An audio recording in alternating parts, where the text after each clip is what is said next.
جب نبی پاک صلی اللہ علیہ وآلہ وسلم نے پہلی سیڑھی پر قدم رکھا تو وہاں آپ نے دیکھا کہ بہت سے فرشتے ہیں جن کے چہرے بھی سرخ اور لباس بھی سرخ اور خدا کی تسبیح نہایت جوش و خروش کے ساتھ ادا کر رہے ہیں۔ دوسری سیڑھی پر قدم رکھا تو آپ نے ملاحظہ فرمایا کہ بہت سے ملائکہ ہیں جن کے چہرے بھی زرد ہیں اور لباس بھی زرد، وہ معبود برحق کی صفت و ثنا و بیان کر رہے ہیں۔ تیسری سیڑھی پر قدم رکھا تو وہاں آپ نے ملاحظہ فرمایا کہ فرشتوں کا ایک ہجوم ہے جن کے چہرے بھی زرد، ان کے لباس بھی زرد، وہ اللہ تعالیٰ کی خوبیاں بیان کر رہے ہیں۔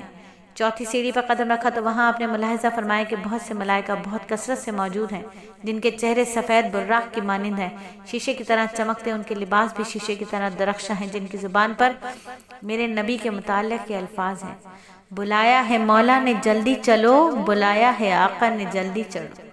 پانچویں سیڑھی پر قدم رکھا تو آپ نے ملاحظہ فرمایا کہ وہاں جن و انس کی مقدار سے زیادہ فرشتے ہیں جن کی زبان پر لا الہ الا اللہ کا ذکر جاری ہے۔ چھٹے زینے پر قدم رکھا تو آپ نے ملاحظہ فرمایا کہ ایک سونے کا بہت بڑا تخت بچھا ہوا ہے اور اس پر ایک نورانی فرشتہ اللہ پاک کی حمد و ثنا بیان کر رہا ہے۔ ساتویں سیڑھی پر قدم رکھا تو آپ نے ملاحظہ فرمایا کہ بہت سے نورانی چہرے والے فرشتے موجود ہیں جن کے نور سے انسانی آنکھ چندھیائی جاتی ہے۔ نورانی فرشتے برائے استقبال آپ کی طرف بڑھے۔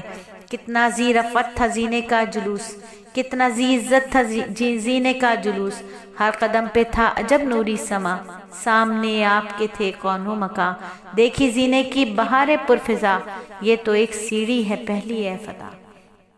یہ تو ایک سیڑھی ہے، یہ تو ایک سیڑھی ہے،